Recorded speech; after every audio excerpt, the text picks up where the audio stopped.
Welcome to the ABCs of Home Improvement on WRCR. This is your weekly radio encyclopedia for all your home improvement projects. Featuring Laborio Derario, your friendly neighborhood architect, Mike Ash, Bill Barshow, and the cool tool girl, Elizabeth Bushy. They're ready to take your calls and answer questions about your home improvement projects. Call now, 845-362-0013. Good morning, everybody. Welcome to the ABCs of Home Improvement, your local 11 o'clock radio show to indicate any questions you might have regarding home improvements. If you'd like to give us a call, 362-0013. Good morning, everyone, again. Hey, Mike, good morning. Here we are in the studio, the ABCs of Home Improvement, your encyclopedia of home improvement knowledge here for you folks out there to call in. Put down your cup of coffee. We are the umbrella of sunshine here at the studio because, again, we're here. It's not raining, Mike. It's holding up again. Unbelievable. We've gone for, I think, an 11 or 12 in a row streak now. So I guess that's a good sign for the ABCs of Home Improvement. You know, the sun may not always be shining, but it definitely isn't raining on us, Mike. It's very nice out. How was your Father's Day, Mike, last weekend? I had a great time. I was with the kids again, which I always enjoy.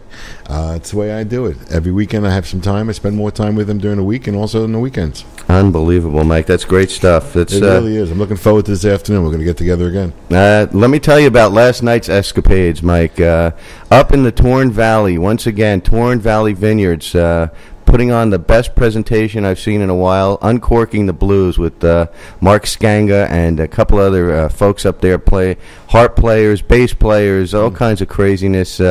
Gosh, we were up there, up in the valley from sun up to sundown. We watched the sun go down.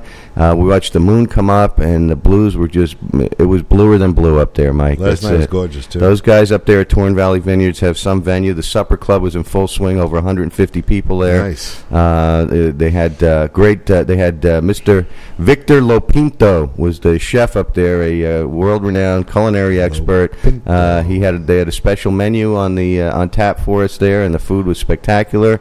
The wines were outstanding. The music was great, and the folks were unbelievable. So Torn Valley Vineyards up there, folks. Just so you know, it's a great place nestled along the historic Torn Brook in the magical Torn Valley for great wine, great food, live music, to meet some great people. I see there's a sign out now. You can easily get there now. Yeah, that's it. And if you missed it, get to their website, check out their venues that they have coming up. They have a bunch of great stuff coming up through the summer.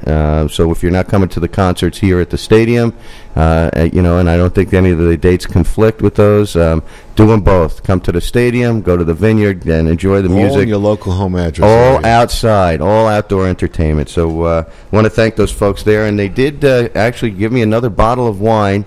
So if you folks out there this morning are into having some wine this Saturday afternoon, we have here from the Torn Valley Vineyards the Torn Valley Sweet Summertime Blended White Table Wine. For the first person to call up and say, I love the ABCs of Home Improvement, the wine goes to you, 21 and older, bring your ID. Kerry or somebody here at the station will be able to make sure that goes out. Also want to thank all of our previous sponsors, Mike. Ray Bolson from Supervision, Larry Turco from Grasskeepers, Ralph Spano from Sunshine Plumbing and Heating, Anthony Donadio from Donadio Electric, and Dave March from Solar City. We did have a bunch of emails about the solar show. Again, you can go to our website to review that, and it's at the ABCsofHomeImprovement.com, and you can actually see if you qualify or go on there. There's an actual meter there that you can put in your electrical use, and That's you can, a good idea, for free, figure out the savings before you even call up somebody. So take a look at that as well. Mike, June. Kitchen and bath remodeling month. I love it. So I love it. We've gotten a bunch of emails again. We got about 16 this week for some projects from our listeners. They've responded well, and we're glad that they're using our services out there. I've been out on 3 appointments, an at-a-level in Old Tappan, New Jersey, which we just actually got that. We were out earlier this week, and Friday we got the call that we're going to get that at-a-level job there, so nice. That's great. We spoke with the owner of a restaurant in Piermont for a seating layout that they're doing there to get some parking and seating rearranged there so they can maximize their potential. I'll have to go out for a tasting on that one, too. That's right. So I'm looking forward to at least a lunch out on the water there. And we have a 2-level deck that was in Orangetown. So there's been a few things that we've been able to get through our emails, even though folks are not calling in. Specifically for the work, they are doing it through the web. So we appreciate that, and we appreciate people visiting our site, giving us the emails, and enjoying the professional videos that our videographer and producer here, Joel Ascani, has been putting together with the stuff. We have a call, Mike? Yeah, give him a holler. Oh, okay. Good morning, caller. Welcome to the ABCs of Home Improvement. What's your name? Where are you calling from? My name is Marion. I'm calling from Suffern, and I think it's a wonderful program. It really helps me out because we do a lot of things ourselves. Nice. Oh, my that's husband great. is older now, and he can't do anything, so my son and myself are taking over. That's great. Well, How can we help you? yes. Well, I'm calling about the free bottle of wine. Excellent. I don't blame Okay, so that's it. So congratulations. What do you think of the show? As I said, it's excellent because don't I love the I ABCs of really home need improvement? the information. That's great. Yeah. Well, we appreciate that you're calling in for the bottle of wine. The bottle of wine is here for you, Marion, and you have to just bring your ID. It sounds like you're Yes. about 20, so I don't know, you're 20, maybe 21. So as long as you can bring some proof that you're over 21, then I think Carrie will give it to Carrie you. will let All it right. loose. Now, I won't be able to get there probably till later in the week. Is That's that okay? Yeah. No problem. It'll be here waiting for you with your name on it. So if somebody will be here, just let them know that you won the bottle on the ABCs of Home Improvement. Oh, all right. And then listen, and go up and enjoy the Torn Valley. If you enjoy the wine, get a few folks and take a trip up there because Let them Yeah. know you won the bottle. I've been there once, Oh, good. and we're having company in the fall, so I was just thinking that would be a great place it's to take beautiful. them. It's beautiful Yeah. in the fall time, and those guys are really doing a great job up there. And keep them in mind for any special events or I any will. any things that you have. So great. Thank you for the call. Enjoy the show. Thank and, you. Thank you. Tell your friends about us, please. I will, and Okay. keep up the good work. Thank you Thank very you. much. Bye. Bye bye. That was nice. That was it. The bottle of wine always does it. Hey, Yep. Steve, you listening out there? That bottle of wine. I got to bring a case up here so we get 10 or 12 calls in, you know? We'll have all our listeners drunk before noontime. There you go. So that's great. Thanks for the call. We appreciate the listeners out there and the listenership. And we want to thank our listening audience for using our experts and trusting in our services and referring us to their family and friends, Mike. Very nice, yeah. So it's great. So today's giveaways from the Magic Hat, Mike. Again, what do we have here? Yep, only 3 minutes. It's unbelievable, Steve. George Benson and Al Jarreau giving it up. We have a Blu-ray DVD of the live concert there. Just call up and say, I love the ABCs of Home Improvement. We have here from Dave March from Solar City, Visions in Action.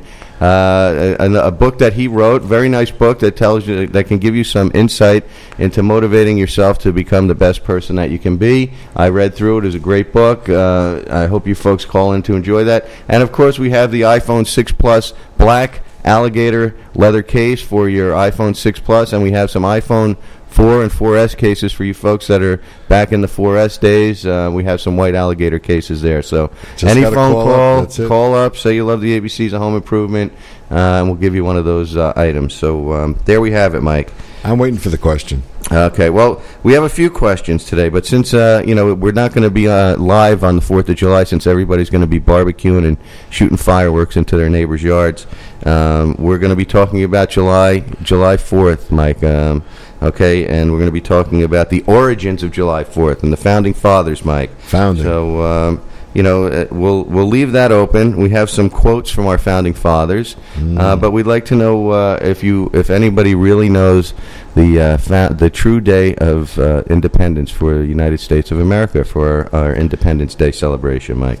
So that's our question. If you guys want to do that, those are our special prizes. And these are the types of things that we are throwing out there for you folks prior to any of our encyclopedia knowledge. Right, Joe? Thumbs up from Joe. So Billy's out in the field doing some work today. Elizabeth is our cool tool girl. Is actually working, involved with her daughter, taking care of some things with her little girl, and so we won't have them with us today. But We'll it's hold going to the be fort, Mike. that's it. Right, we're going to hold down the fort, and we're going to talk a little bit about the top 10 list that we started last week, Mike. That we didn't got get halfway through. That's about So it. we got halfway through. So we started from the bottom up. Is that right, Mike? Absolutely. So let's start in with the Number bottom 5. up. So we started with number 10 was the rotted beams, joists, and sills. If any of you folks didn't hear that, we went through how to replace those, how to identify those, How to repair them. and how to repair them on your own. If there was some major defects in those areas, then we suggest that you call your local contractor, okay, to get them involved with that. Second was the peeling exterior paint, Mike. It's ugly. And the main cause of that, and what caused that, and how to repair that and take care of that. Number 8 was the sweaty windows, okay? And Sweaty. That got Elizabeth going, the sweaty windows. So we're going to breeze right by that since she's not here. She might be listening, though. So we want to let everyone know about that. Condensation on the windows and how to take care of that, especially if you don't have the Thermopane windows in there. Number 7 was sagging floors, Mike. No one likes that. And that one, we said if there was some problems with the perimeter sills, which are supporting your house, again, this is something that you shouldn't attempt yourself. This is something you really need to... That's a structural thing. Right, to bring in the contractor and take a look and let identify. a pro look at it and give you a better idea instead of wasting time and effort. And then, of course, we went to number 5, Mike. Thank you. Oh, gosh, it's crazy in here. Kerry has the studio at 110. Or it could be a lot of that wine coming out from last night, and then the blues music. It's all evaporating from my forehead. So number 5 is the popcorn ceilings, Mike, which was I love those a lot of in the folks have apartment those, houses. and I actually got a couple of more emails about thanking us for putting that one on yet last week. Because some folks didn't know how to actually go about tackling that themselves, and they thought they'd have to bring someone in. And with the special tool that we identified for them and the techniques that we've showed them, that they can actually do this job themselves. So that's for your DIYers. That brought us up today, right now.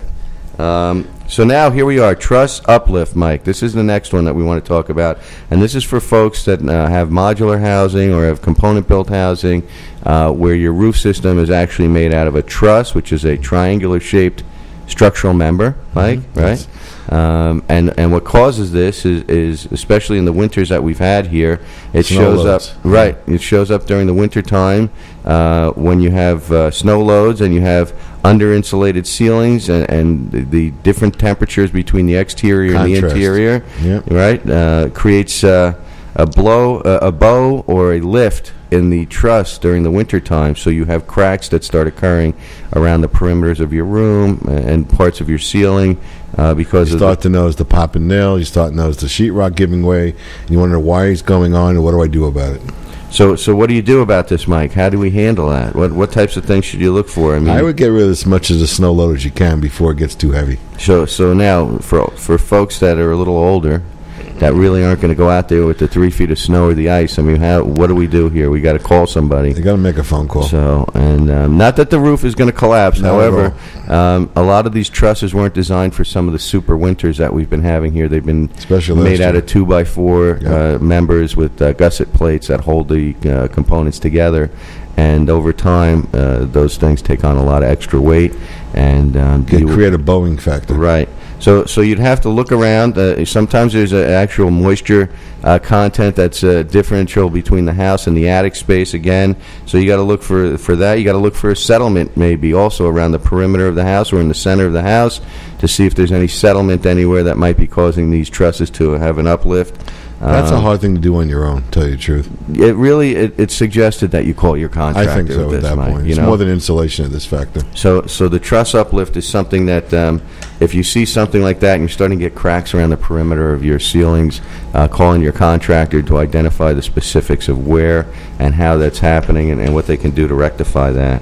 And we're back to the exterior paint, the mildew on exterior paint. Now, folks have a lot of older trees around their houses, pine trees and deciduous trees that shade the house. Sapping and everything else. So you wind up dealing with a lot of extra mildew that's not just dirt, but it's mildew. And how do you identify the difference? Green. It looks green. Well, it's green, and there's also a little trick that we use here at the ABCs of Home Improvement, Mike. That we take a little bleach, Mike. Okay, and you take the bleach, and if you put it on there, the mildew will lose its color, but the dirt will not. Yep. So you can identify the difference between mildew and dirt with a little bit of bleach solution and leaving it on there and just watching for a minute or two, and you'll see if it turns clear, then you know you have a mildew problem. Power wash time. That's it. So you got to leave that thing on there for about 20 minutes to thoroughly soak in and get through the mildew on the area there. And then if you're repainting the surface, Mike, You have to wait till it's completely dry. 14 days. And they suggest anywhere between 7 to 10 days of I figure drying. 2 weeks. So you can also buy an additive to put into the paint once you get the mildew out of there. That's a mildew-resistant material, so that if you use a latex paint versus an oil-based paint, it's better. It's more mildew-resistant than the oil because there's fewer nutrients that are in there in the latex. Well, that's what this stuff lives on, Mike. You know, energy. It needs something to grow, and mildew needs something to grow. So the gloss on the paint, the glossier the paint, the less porous, so less mold spores can get in there and grab hold and start working on your siding and so forth. So also darker colors. If you lighter colors are a little more susceptible to the mold than the darker colors. So it depends. That's a big difference right there. Your house most houses are not dark. Exactly. So that's what we have for number 3. So we're going to go out on a quick break. Give us a call here at 362-0013. We have some great gifts for you folks. The bottle of wine is gone from Torn Valley Vineyards, and we'll see what happens when we come back, see if anybody's going to give us a call on some of these prizes. Welcome back, everyone, to the ABCs of Home Improvement. I hope you're enjoying the show so far. Our number here is 362-0013. Please take advantage of it and take advantage of us as far as questions and answers. Excellent, Mike. We hold these truths to be self-evident that all men are created equal, that they are endowed by their Creator with certain inalienable rights, that among these are life, liberty, and the pursuit of happiness and the ABCs of home improvement. Amen. Thomas Jefferson. Okay, we'd like to do a few Independence Day quotes for you guys out there. And there's another one, too. They that can give the essential liberty to obtain little temporary safety deserve neither liberty or safety. Ooh. Benny Franklin. Benny Franklin, yeah. And one more here. I always consider the settlement of America with reverence and wonder as the opening of a grand scene and design and province for the illumination of the ignorant and the emancipation of the slavish part of mankind all over the earth. This was the big one, John Adams. Okay, so there's a couple of quotes out there for you. Before we give you the ABC's traditional motivational quotes there, we wanted to give you a few quotes from our forefathers out there that started us off on this free nation where we can go on the air and talk about the ABCs of home improvement freely, freedom of speech, freedom to travel all 50 states. If you can drive to Hawaii, God bless you, but you can get in your car and pretty much drive to 49 of them. What a place to live, what a place to be, and we got to thank everybody from those guys on that sacrificed and did what they had to do to get us to where we are today. Absolutely. So for Independence Day. Now, again, we have Billy usually brings this one up here, but we like to bring up our quote of the week here from the motivational quote of the week. And again, I'm using this a second time, Mike, because I thought it was great. And we got 2 emails about Steve Jobs, and we could have talked about the crazy ones. But I'm going to stick to the old one here, that your time is limited, so don't waste it living someone else's life. True. People really don't make believe. They like that one. We got some emails about that. So that rang a chord with a few people out there. And Billy B., with our team mantra, he's not here, from John Rushkin. Quality is never an accident. It represents the wise choice of many alternatives. William Foster. So we have a few different quotes here from our buddy Bill that's not in the audience here, and he's not in the seat next to us here. So I don't know what we do with him, Mike. I don't know. Hopefully, maybe he's going to listen in and give us a call. I know last time he got pulled over, he did show the police officer his ABCs of home improvement card, which is, it's not a police benevolent card, but you know what? It worked. He did get off the ticket, but he didn't get to the studio here until 11:55, so he decided not to partake. So it took him about 20 minutes to untangle himself on the thruway there with that one. So Bill, here's to you. I hope you're enjoying yourself wherever you are out there. We're looking forward to hearing from you if you get a chance to lift up the phone and give us a little bit of your expert advice over there for the contracting. Okay, Mike, now back. Here we go. To our top 10 list. Number 2, asbestos siding.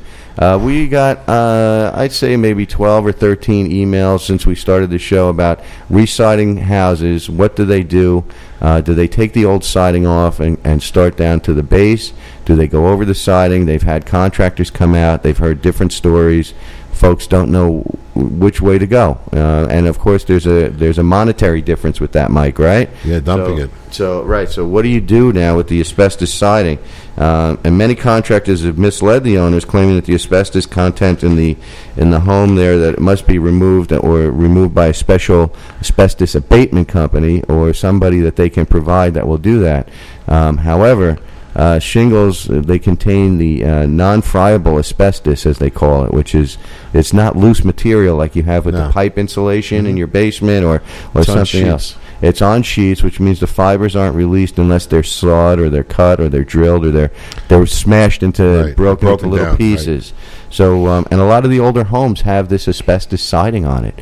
So, and that was the material. Listen, the flooring material back in the day, too, it used to be asbestos vinyls that they used on the floors, the mixture for the composite floors in the old days. So a lot of the tiles are VAT, vinyl asbestos tiles, which they've eliminated now. They don't no longer use that.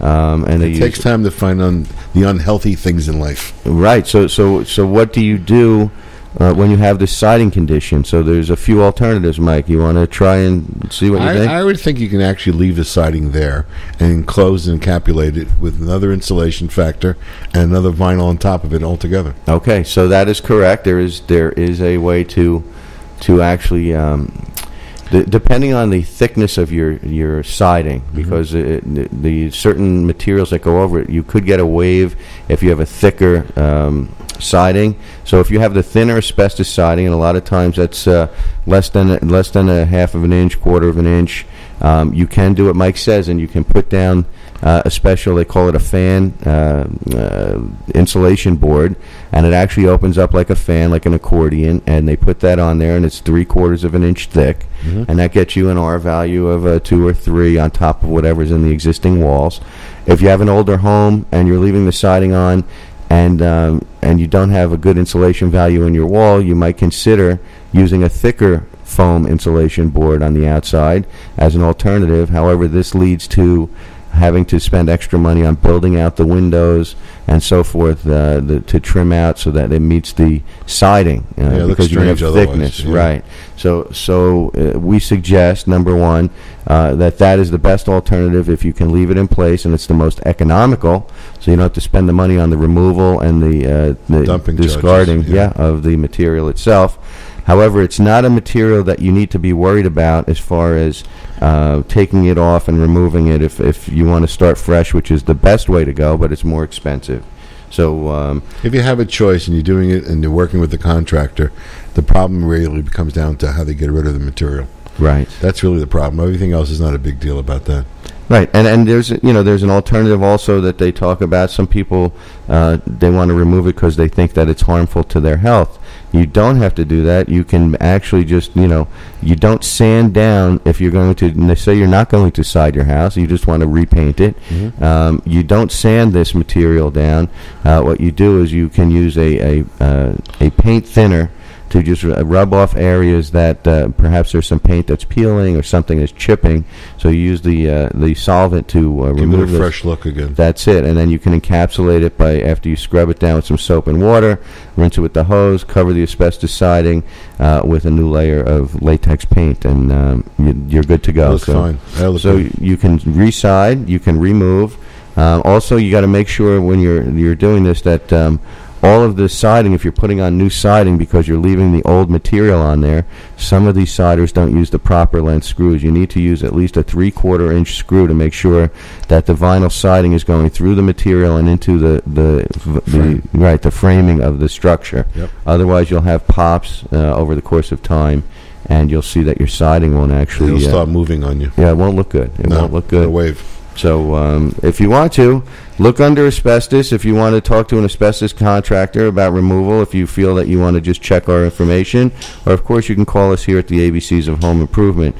Improper removal is illegal, and it increases the health risks to you and your family. So we want to make sure that you understand that there's not a critical need here. However, if somebody comes and starts removing that and breaking that up into pieces around your house, that's a problem. To try and put it into a dumpster and smash it all up into little pieces, you could have some health issues with that, Mike. That's when you see black bags on the job site and they start filling them up. Right, exactly. That's what should be done. Exactly. So, right, you should put them into bags as well. Take them off piece by piece, stack them up, and then put them into the black bag, and off they go. And they will take that material. Of course. So so that's it. And, of course, now, Mike, we're down to number one. Brrr, drum roll. Dun, dun, dun, dun, dun. Drywall nail pops. Now, we got a lot of emails about this. That happens in everyone's house. Everybody, especially after this winter again, where you have the extra weight and people have cathedral ceilings and the heat and the cooling and so forth. Things are moving all over the place. So there's a couple of good answers for that one, too. Okay, Mike, go ahead. Let's see what you got. I would take that nail that's popping out, push it back in, add one more nail next to it, and really drive it in so that it actually anchors and sinks into the wood. At that point, you can fill it and then give it 2 coats, let it dry, and do one more coat on top of it, and that will get rid of your popping nails. That's a good one. It always works. I like that one. That's nice. We have an alternative as well. Yeah. Okay, if you have loose drywall, especially on your ceilings, to repair that, you use a drywall screw about 1.5 inches, Mike. Pretty long. A long one, and you use it above and below the area that you have the nail pop. So you push the board back in, you put 2 screws in there, press firmly against the framing when you're screwing it in. Same idea. Then you remove the one that was popped, and you can reset that and then spackle over. So if the surface is damaged, they also suggest in these areas to use a mesh tape when you're doing your spackling, That's Mike, nice. instead of a paper tape. Yep. Right. So the mesh tape strengthens and conceals the area of the repair. Compared to paper tape, mesh trowel trowels out much thinner, so it's an easier fix. It takes less time to dry, so you folks can be back barbecuing, quickly after you do that repair in the morning. Yeah. So compared with most of the things, that's one of the easy ones. When you're installing the drywall, make sure the screws penetrate the studs at least 5/8 of an inch. The other problem, too, is when they put that up, originally they ran nails, and the nails gave way. So by going back with screws now, you're actually grabbing the teeth, the rail of the screw, and actually biting in further than you were before, which makes a difference. That's correct. And they also suggest that you don't want to tear the paper surface. You don't want to go too deep to where you actually tear the paper surface of the sheetrock. So you want to make sure that you set that in, and the sheetrock will give a little bit, and it'll penetrate down almost flush to where you want to be. And then what you're going to do is you're going to wind up taping and spackling over that. So you're not breaking out all the infrastructure of it, basically. Correct. Yeah. Correct. So we say do it right the first time here at the ABCs of Home Improvement. Use a screw gun and wallboard adhesives. If you're applying, if you're doing a bigger repair and you have to take a patch out because there's a bunch of stuff there, apply the adhesive, reduces the number of fasteners you need, and it's make sure that it's secure. You probably would result in less nail pops, Mike, over the course of time. Yeah. So happens in bathrooms, happens in condensation areas, happens in areas where there's water being not dried out quick enough. That's your problem at this point. That's what we have, Mike. So that's our top 10 list for those folks out there that sent in all their emails. We did get also to visit with Shirley Collins out in Suffern Park there for some work around her house.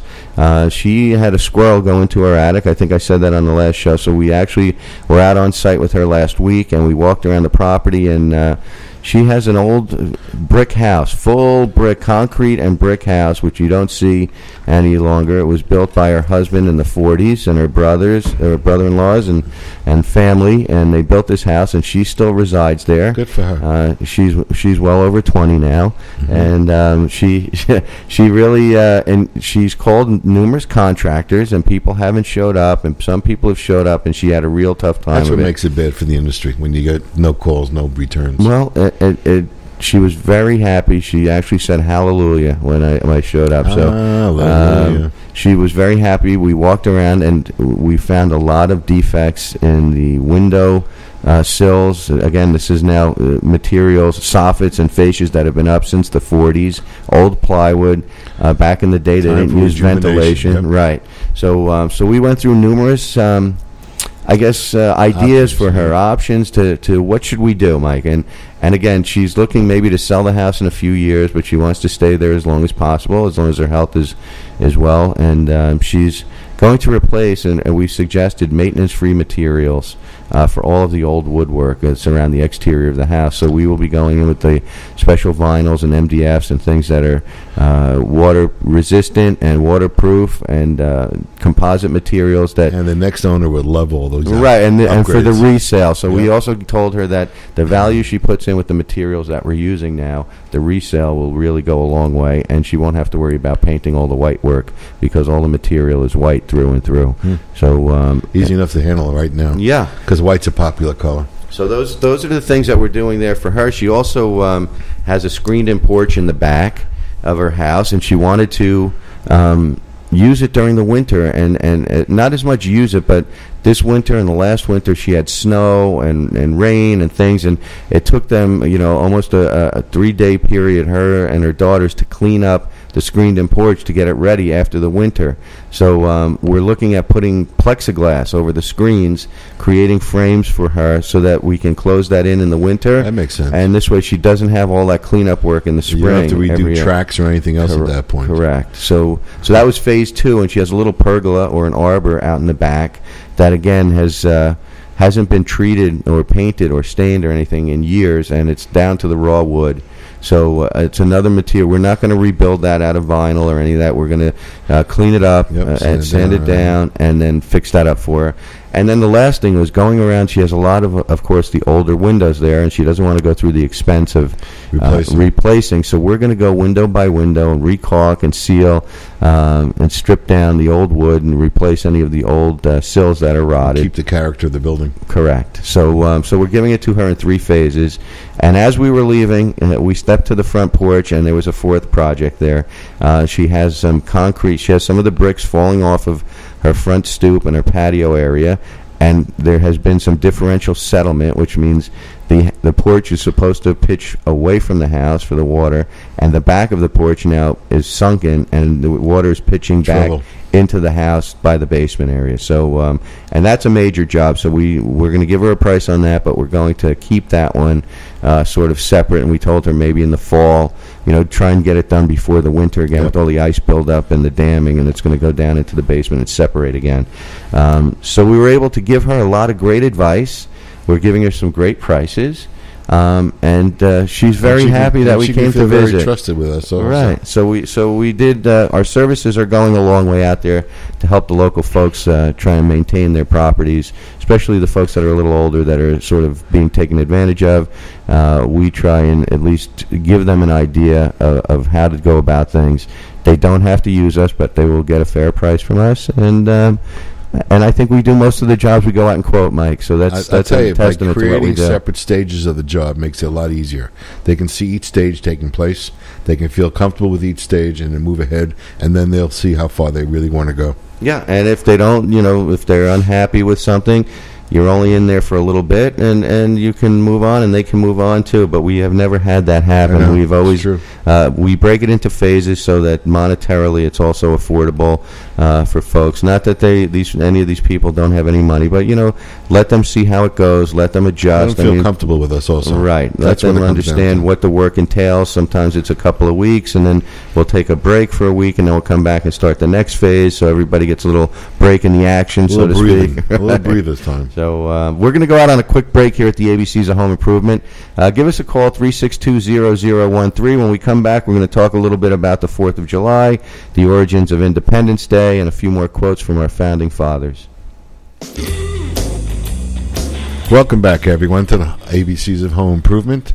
We're talking now about the July 4th weekend coming up and what was done and how it's been done for us to be able to do what we do at ABCs of Home Improvement. That's right, Mike. And before we go to a little explanation of our question of Founders Day, as it were, or 4th of July Independence Day, we have our Tool Cool guy sitting in for the Tool Cool girl. We're going to put Joe on the line here. Our exit. What do you want to call yourself, Joe? Our producer, I guess. Are you our producer? Today I'm the Cool Tool guy. Oh, nice. All right. So we're going to put Joe on for the Tool Cool segment of the day to talk to us a little bit about one of the cool tools that he's used and how he likes to use it. Go ahead, Joe. All right, everybody. Good morning, first of all. But I want to talk about a little bit is a heat gun. I don't know if everybody's familiar with it or if anybody's using it for anything. I know a lot of contractors are using them, especially when they need to do quick spackling jobs. So they'll be able to, spackle a big hole in your wall, dry it out with the heat gun in a couple of minutes and get it painted. Get out of there instead of having to wait for it to cure for a couple of days. You can save time. But I've actually been using it for other things such as like vinyl applications, stickers, and stuff like that. So if you have kids and your kids are having stickers all over the place on your fridges, and eventually these stickers starts to wear out a little bit. So you grab your heat gun, give it a couple of seconds, don't have to wait too long. You put the heat gun on there, it'll come right off lickety split, won't leave anything on, no residue, no little sticky stuff on your fridge that ends up getting dirty and making everything look kind of bad. Nice. So that's my cool tool. And Joe, where do you get this cool tool, and approximately what is the cost of this thing? Well, they have them pretty much everywhere. I picked one up at actually Lowe's, and they're pretty cheap. You can get one anywhere from like $20 to like $80. I don't think you need to spend so much on the $80 version of it. The $25 works pretty good.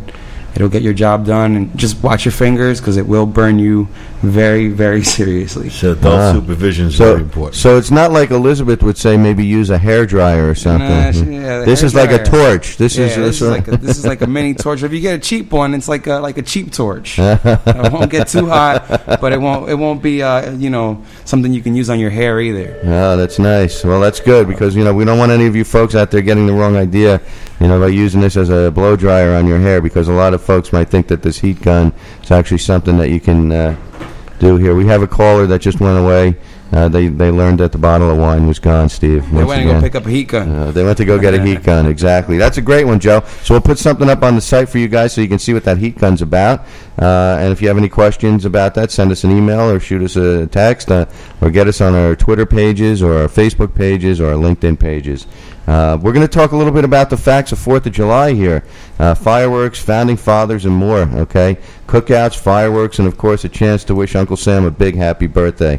Means summer's in full swing, Mike. Kids are out of school. 4th of July, baby. Ready to go. That's it. So, of course, we're having our annual blast. I have 2 bands coming to my house, and we're going to have a 4th of July party to send some fireworks off and let everybody know. Invite the neighbors. That's it. I'm going to make sure everybody knows where I live. But it is a U.S. national holiday that's been celebrated on every continent. Did you know that, Mike? No, I didn't. Okay, this is something in 1934. Richard Byrd was up in Antarctica, and they called it the base Little America. And he and his men set off a fireworks show in a storm at 34 degrees below zero, or minus 34 Celsius. I'm surprised it lit up at that temperature. So the 4th of July was the festivities are as old as the United States itself, Mike. I can see the wine going, but not the fireworks. Well, listen, in 1778, okay, George Washington celebrated the holiday with his troops in Princeton, New Jersey. Benjamin Franklin that year was in Paris. Okay, and he was throwing a party for all the expats, Americans, and French elite that were there. Went over for the weekend. Exactly. So there's been a lot of celebrations around the world celebrating the 4th of July. So America celebrates wherever they are. Do they celebrate this? Of course. Well, that's what they have there. They had the expats over there. I'm sure there's a few folks that are over in London town that are going to be shooting some fireworks off here coming up next week. So 4th of July fireworks, Mike, have been a tradition that are timeless. Parades, speeches, music, public reading of the Declaration. Macy's is the best, Mike. The East River. That's it. Well, these are the things that were adopted today, and fireworks were first authorized when, Mike? 1800. By Congress in 1777. Another legacy that's been left that we follow here today.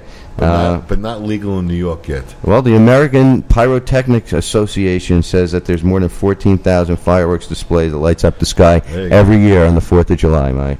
So we have just a bunch. Look north, that's all. Yeah, we have a bunch of information on that, which is good, and we're looking forward to it. I know we have the Thunder over Ramapo coming in here on Sunday, and we have, of course, Mitch Saul and his great group out there, the Crazy, what are they called, Carrie? Do you know what the name of the band is? Something Charlie or Two Steps? Kickstart Charlie. There you go, Kickstart Charlie. I had that written down somewhere, but I didn't bring it with me, so we're looking forward to hearing Mitch's band.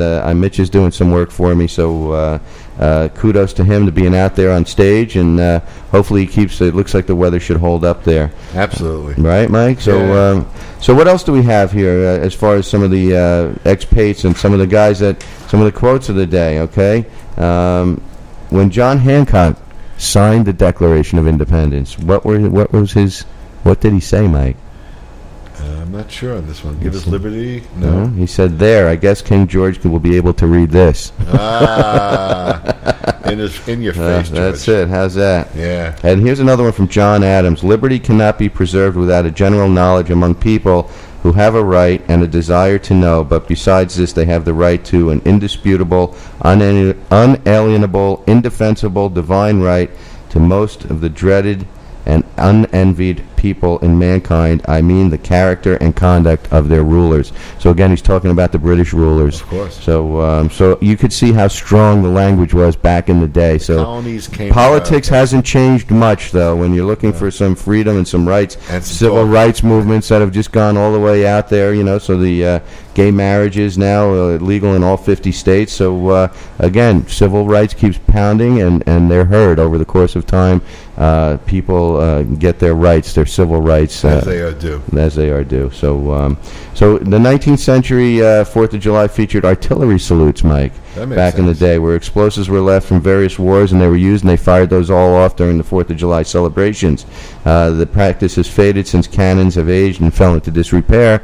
Not many cannons left. I know at West Point, though, they do actually use that. There was a great thing from Nathan's, Mike. Do you know what that is on the 4th of July? No. The hot dog eating contest. Yes. Come on, Mike. Yeah. These are great things. These are all 4th of July, traditions that we have. And the hot dog count has never gone down. It's always gone up year after year after year. I don't know how. It's usually the skinny guys that eat all that stuff also. That's right. That's right. Well, and let's talk a little bit about the 4th of July and its origins. Now, the real 4th of July, or the real day of independence, was when Congress got together and they voted to declare themselves independent states, and that was actually July 2nd, 1776. Good day. And so it took them 2 days to actually put together the Declaration of Independence in writing. And that's what they had to bring it, that's impressive, right? 2 days to put all that together, and it still sticks today. It's a document that's unbelievably resilient.